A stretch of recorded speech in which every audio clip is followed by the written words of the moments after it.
हुकूमत ने ऑनलाइन कारोबार करने वालों पर भी टैक्स आयद करने का फैसला कर लिया। ई कॉमर्स का प्लेटफॉर्म इस्तेमाल करने पर अशिया पर टैक्स लगेगा। डिजिटल तौर पर मंगवाई जाने वाली अशिया और खिदमात पर भी टैक्स लगेगा।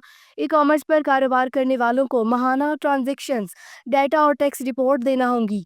सूद की आमदनी पर टैक्स की शरह 5% बढ़ाकर 15 से 20% करने की तजवीज़ है। इस फैसले का इतलाक गैर फाल तरीके से हासिल करदा आमदनी पर होगा, कौमी बजट स्कीमों पर नहीं होगा। इसके अलावा कर्ज की बुनियाद पर हासिल आमदनी पर 25% टैक्स की तजवीज़, जबकि शेयर्स पर हासिल किए जाने वाले मुनाफे पर टैक्स की शरह में रद्दोबदल नहीं किया गया। वाज़ेह रहे, वफाकी हुकूमत ने बजट में ऑनलाइन खरीदारी पर 18% सेल्स टैक्स आयद करने की तजवीज़ दी है।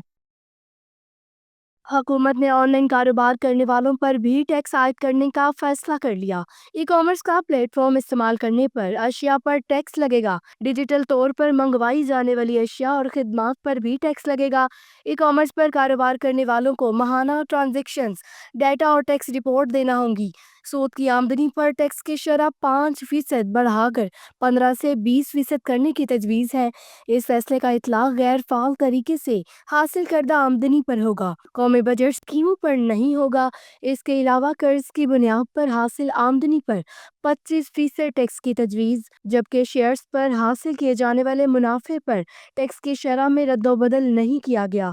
वाज़ेह रहे, वफाकी हुकूमत ने बजट में ऑनलाइन खरीदारी पर 18% सेल्स टैक्स आयद करने की तजवीज़ दी है।